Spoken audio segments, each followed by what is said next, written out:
One question I wanted to ask you was, have you ever stayed and then interacted with an Airbnb guest? I know some people will rent out a room where it can't be separated. Have you ever had that situation?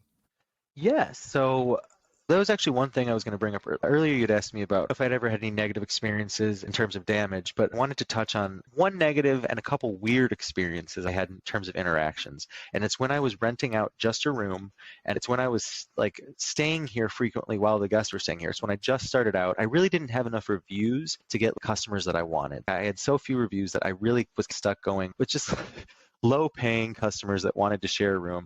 I had one really weird experience. He was an older gentleman, and even though I had messaged him and told him, I'm not going to be home when you're there, here's the check-in instructions. Enjoy your stay. When I arrived, he was just upset with me that I hadn't been polite enough to greet him when he arrived. And I was like, I let you know that I wasn't going to be there. And he's, I know, but that's very rude.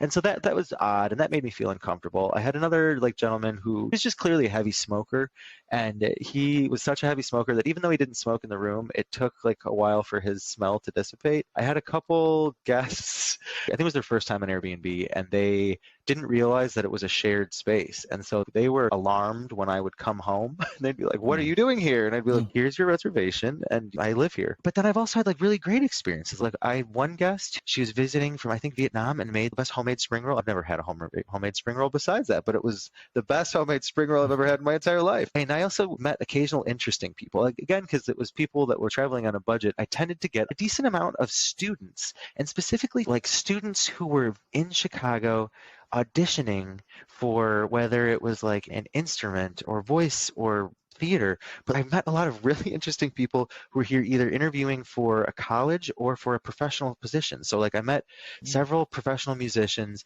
several aspiring professional musicians.